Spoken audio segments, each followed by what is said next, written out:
All right, welcome back. I mean, well, yeah, back to the channel, I guess. But either way, as a sort of small thing, small video on the side, I thought I'd go over some of my D&D Beyond, uh, homebrew that I made. Now this one's on a different account, by the way, because I don't remember. This is the first account I made, and I don't remember which email is connected to it, but whatever. So I have a new one, but these first few will be on this account. So know that, you know, that one is, this account is also me specifically. Uh, we'll start with Dragon Eater Slime, which was the first one I ever created. This is the first bit of homebrew I've ever done on here. Gargantuan News, Half Dragon, Chaotic Neutral.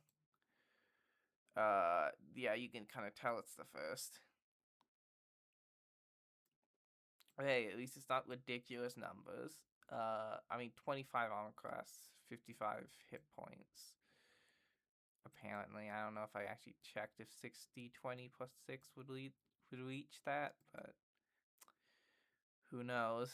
But again, at least it's not like 999 on everything, but whatever. Got its speed is fairly simple. It does have a fly speed. It has a bow. That's fun. It eats the ground as it goes. It, sort of works. I forgot it was like a 20 dex, 20 con, 20 int. Plus 5. Yeah. Yeah, I mean, that is sort of supposed to be. But yeah. Yeah, it actually doesn't have too much ridiculous stuff in here. Partially because it, you know, speaks Draconic, so you can talk to it. That's good.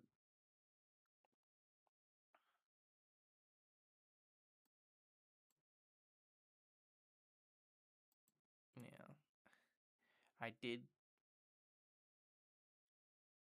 give it access to like the entirety of the wizard spell list, though I limited it. Yeah, it only has 1/5 level, and then it sort of gets more slots as you go down levels. But and even first level, you only have 5, so it's not the worst until you see what it has later. It has basic, sort of basic claw attack and just magic attack. So that's great. Thank you. Spell damage. That's it. I don't think that's right. Yeah. Again, it's the first one. It's the first one, and oh yeah. Oh, you can cast level 1 and 2 spells as a bonus action. What's the point of having the spell slots in the trait section if it can just do level first and second level whenever? Yeah, whatever. Yeah, that reaction is so useful.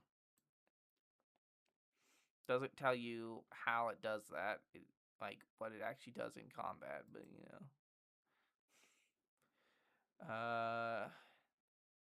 okay, heals. It can heal once around. It can, yeah, once around heal itself. 1d4 by 1d4 for every spell that's used in that round, which probably kind of strong, considering this thing is going to be casting a decent amount of spells.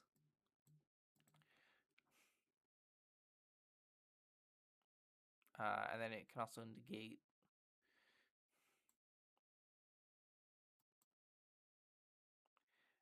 It can negate any spell cast. And when it does that, it can add a spell of the same level to its slots. So, if you use a second level spell, it's going to go up to 4 slots for that. I mean, it's going to go up to 5 slots. Yeah. I think the idea was to make this thing, like, really bad to fight as a spellcaster, but,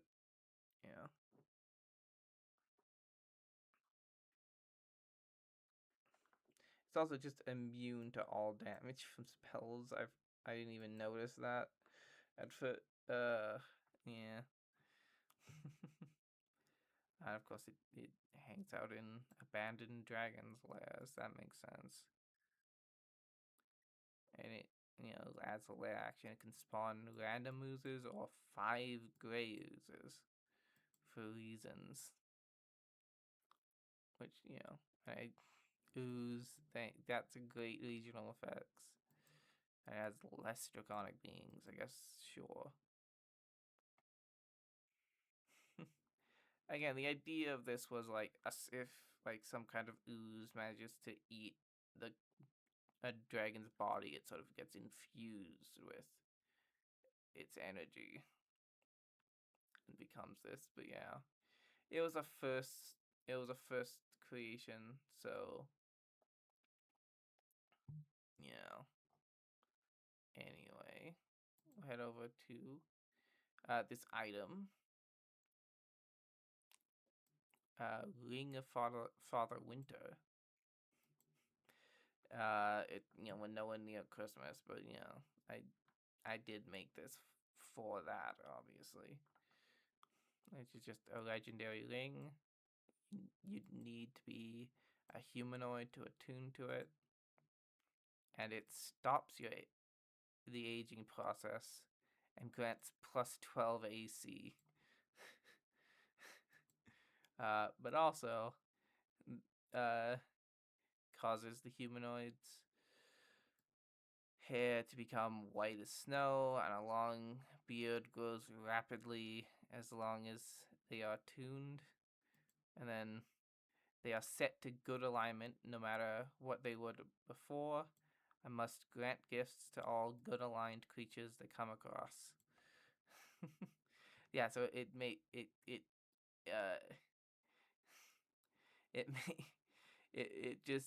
a ring that forces someone to become Santa Claus, basically. It's definitely a joke one.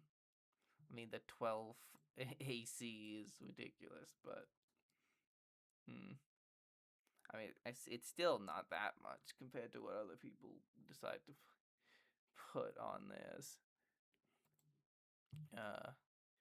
The Enlightened Troll is up next.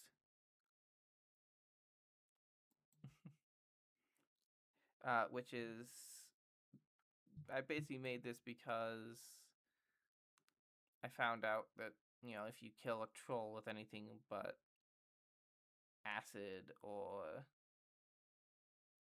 fire, it's supposed to be able to come back as something else. If you kill it with poison, it becomes like this awful thing. But you have different damage types that if you kill a troll with, or get a troll down to 0 hit points, it'll just come back as something else with, usually theming around whatever it was. I decided to make the Enlightened Troll as what happens if you kill a troll with radiant damage. It becomes a huge celestial trollkin. It's lawful evil.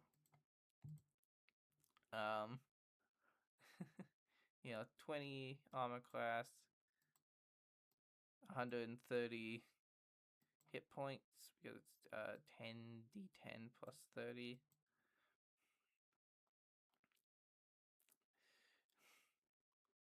Yeah, it's got 30 feet of speed. Its speed is 30 feet. It's got a climb of 5 feet.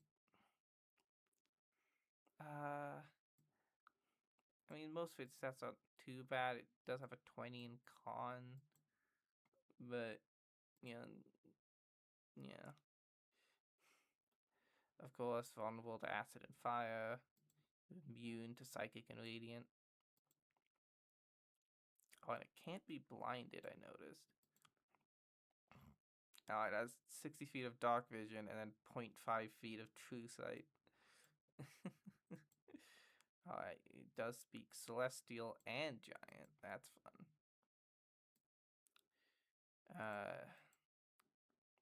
Yeah, so it should have similar abilities just to regular trolls.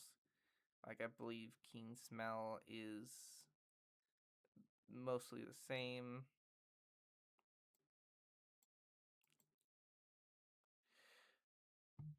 The regeneration, of course. When it regains 20 hit points at the start of its turn. Unless it takes acid or fire damage. And of course,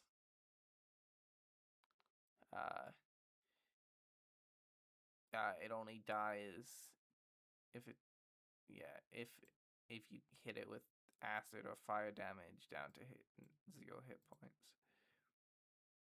And here's what's new to the Night Control.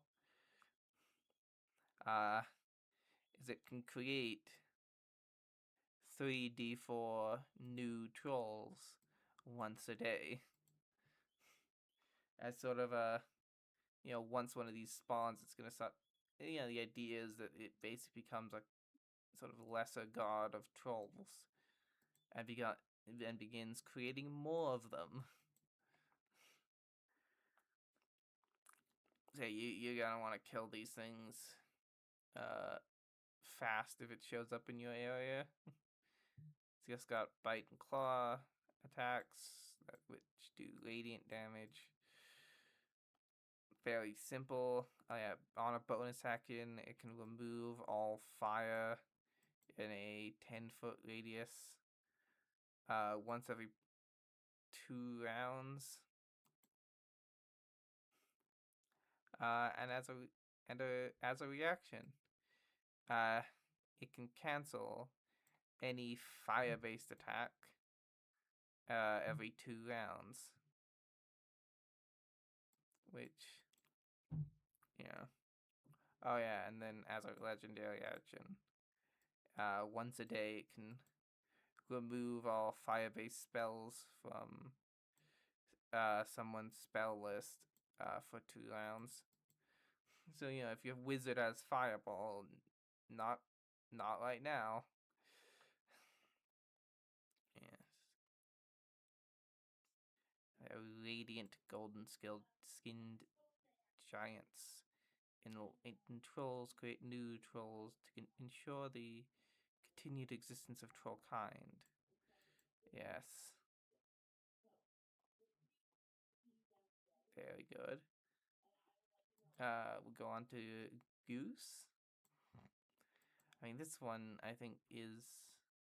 Like, its stats are fairly normal for what you expect from a Goose. It doesn't have, like, a ton of... I think it does have more than a commoner, but whatever. It's got, like, its dex and strength aren't terrible, but, it does have bonuses to deception, sleight of hand, and stealth. And immunity to frightened, because of course it does. Oh yeah, it speaks abyssal and celestial. But it has the ability to appear anywhere. Just some basic wing and peck attack for piercing damage and a wing attack for bludgeoning damage, but they don't do like crazy amounts.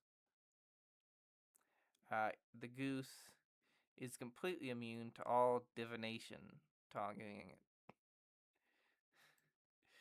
And if you kill it, it will come back in 1d4 plus 1 days. So like about a week, and it will just turn up again no matter how much you kill it. And again, it was mostly just a bit about a goose that just keeps showing up to make players suspicious as anything about this thing. Anyway, we'll go to my homebrew creations. Because this is for like my proper account that I still actually remember.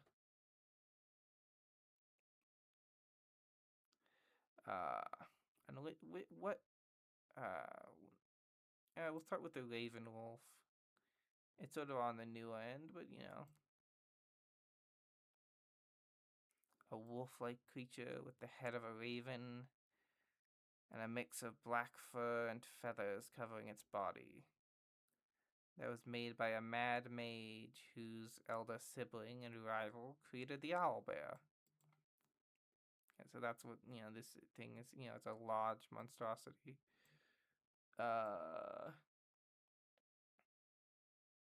AC of 16, has a +3 to its initiative. You know, 3d10 plus 8 HP. It's got a speed of 50. Its fly speed is 25. Because of course they're, you know, raven wolves. Of course they're gonna have the ability to fly. You know, the stats are, you know, they have 18 in strength, 17 dex, 15 con, a 3 int, 18 wisdom, and 8 charisma. You know, they have bonuses to perception and stealth, because that just makes sense. I forgot they do have blind sight and dark vision.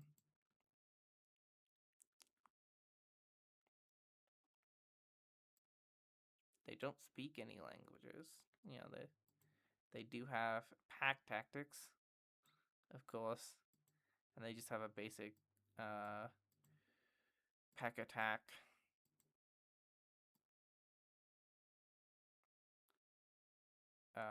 That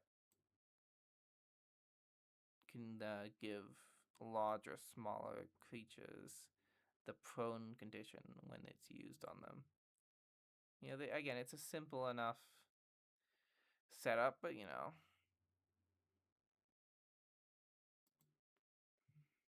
I think that, you know, it's definitely at least a lot better than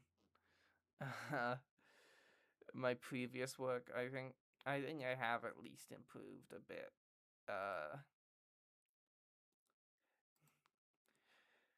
As you can tell with the rat with menacing aura. Just a tiny beast, which I think most of these stats are from regular lat. You know, 11 AC, you know, 1d4 HP. Although it does have decent, yeah, 23 in speed for, as well as climb and swim speed. Yeah, so yeah, it's decently quick. Yeah, stats are about what you expect from that, I guess. Not like particularly, but it does have intimidation +5. That's nice. Oh yeah, I forgot it speaks Abyssal for some reason. You know, it's got the agile ability, which I think is just that just comes with the rat in general. But menacing aura. All creatures within a 10-foot sphere around the rat must make a wisdom save against the rat or become frightened for as long as they are in the 10-foot sphere.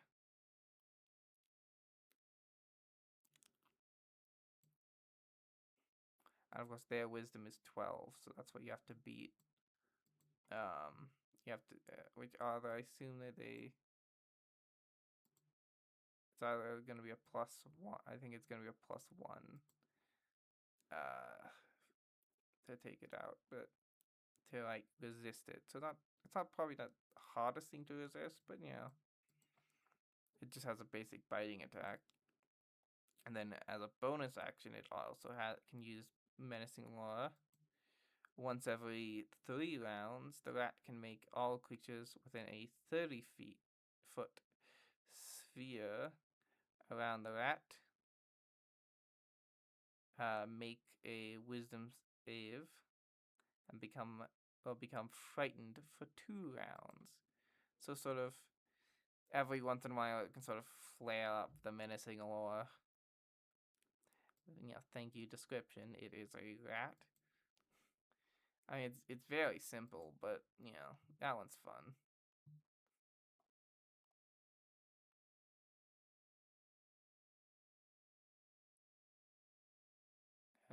We have the Bag of Olding, which I find really funny.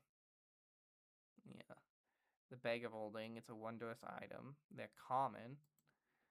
This bag has an interior space considerably larger than its outside dimensions, roughly 1.2 feet square and 2.1 feet deep on the inside. The bag can hold up to 200 pounds, not exceeding a volume of 12 cubic feet. The bag weighs 1 pound, regardless of its content. Retrieving an item for the bag requires a utilize action. If the bag is overloaded, pierced, or torn, it is destroyed and its contents are scattered in the astral plane. If the bag is turned inside out, its contents spill forth unharmed. But the bag must be put right before it can be used again. The bag holds enough air for 1 minute of breathing, divided by the number of breathing creatures inside. All items placed in the Bag of Holding age 60% faster than outside the bag. Yeah, so it's Bag of Holding, only it makes things age faster. Because it's funny. And then I did also do Bottomless Book Bag, which it's just a bag of holding that can only hold books. And anything else placed in it just goes straight to the astral plane.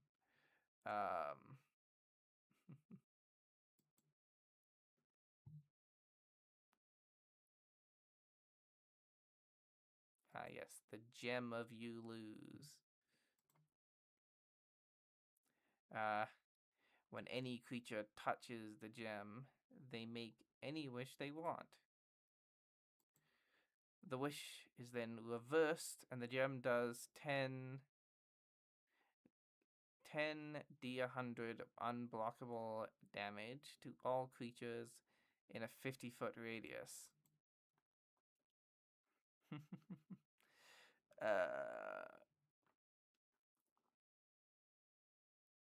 So that's fun. I wonder if any of you actually know where this is originally from. Because this is an official D&D dungeon. Because they thought that was a good idea. We can do the gold false golem.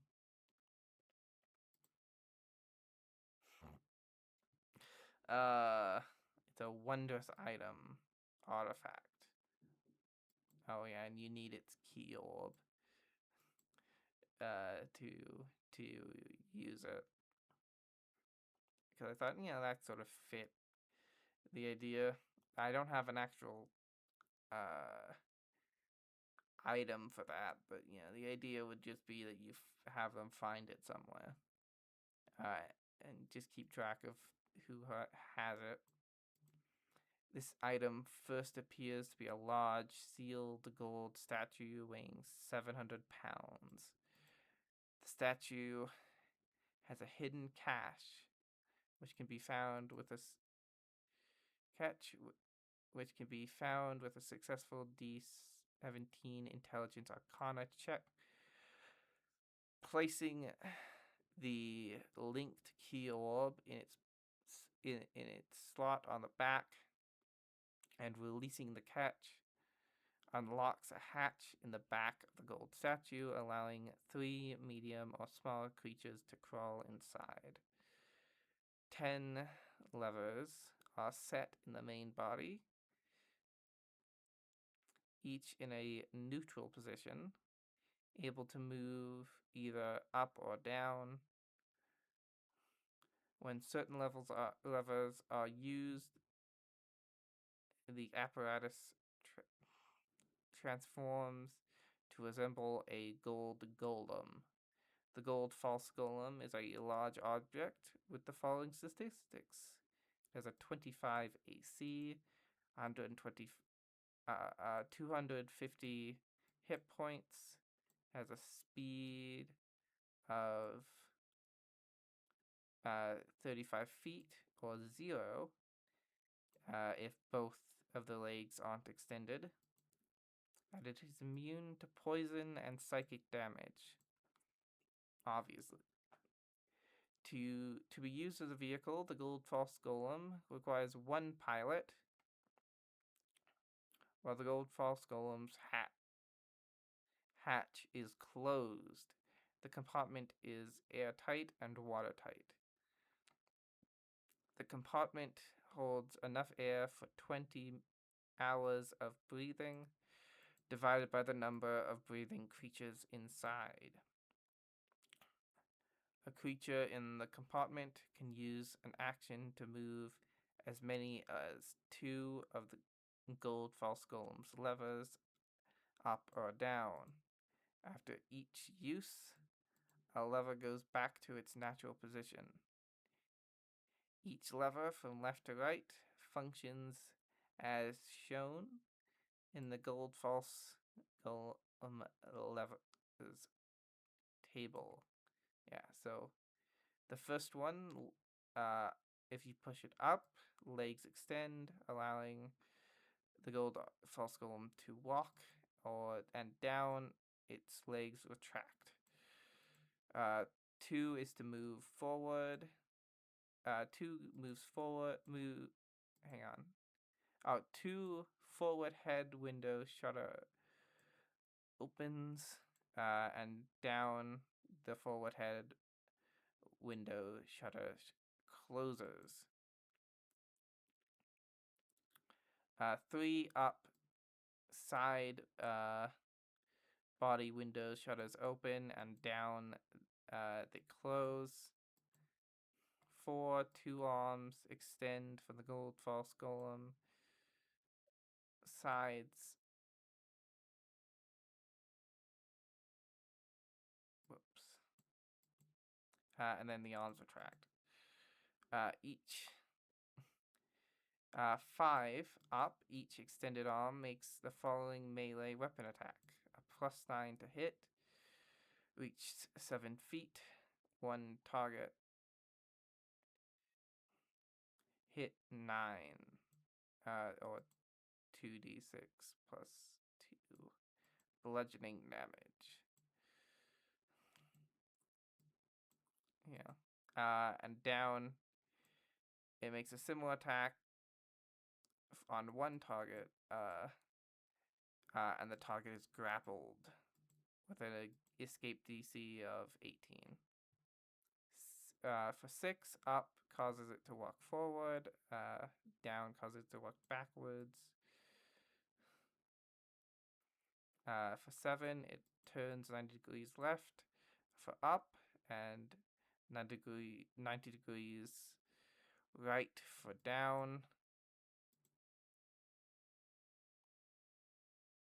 On 8, up, eye-like features emit bright light in a 35-foot radius and dim light for an additional 25 feet.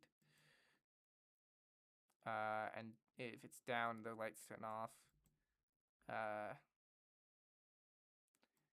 For 9, the gold false golem jumps up 2 feet in the air and 1 foot forward. For down, it jumps 2 feet in the air and 1 foot backwards. And then 10, up unseals and opens the back hatch. And down closes and seals the back hatch.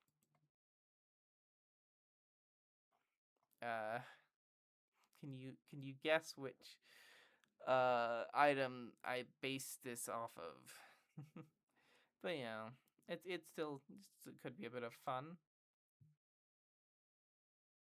to throw in.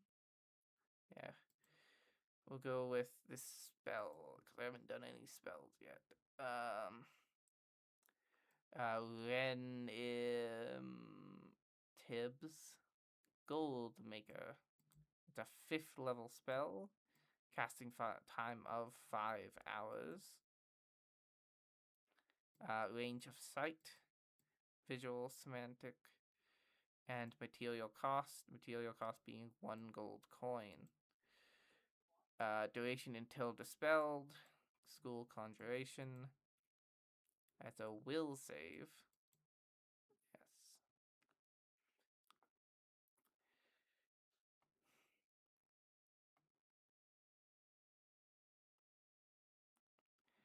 Yes. The caster can target any creature with available spell slots they can see, and after the cast time, even if said creature got out of line of sight, as long as the caster keeps up concentration, the spell will activate.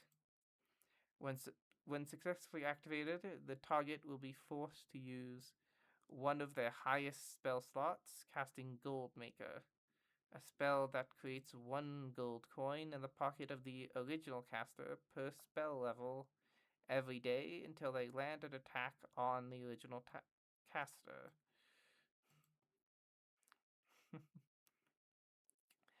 The target must make a whiz save against the original caster. On a fail, they will just think they cast something and forgot. On a success, they learn the identity and location of the original caster. They make the wisdom save, once at the start of every day until success. And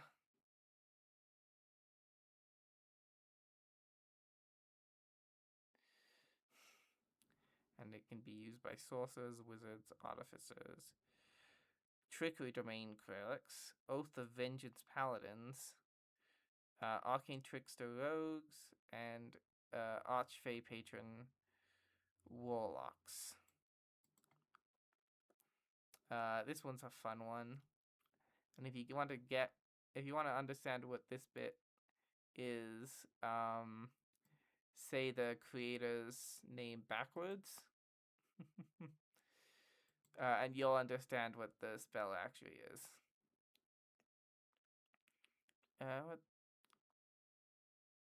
What's another good one? What's a good one to take? We'll do one more. There is another page. What else is on here? I do like this. Another very simple one.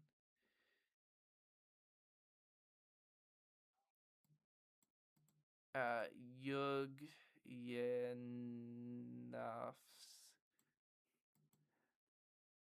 pocket watch. Again, say their name backwards. You'll figure it out. It's a wondrous item and an artifact. This pocket watch, when the button on its side is pressed, all creatures in every plane Unable to use any action, bonus action, or movement for 3 rounds. Of course, the joke here is it's a pocket watch that stops time, but it stops time for the person using it as well, so it's basically useless. But it is very funny. At least I think so. Anyway,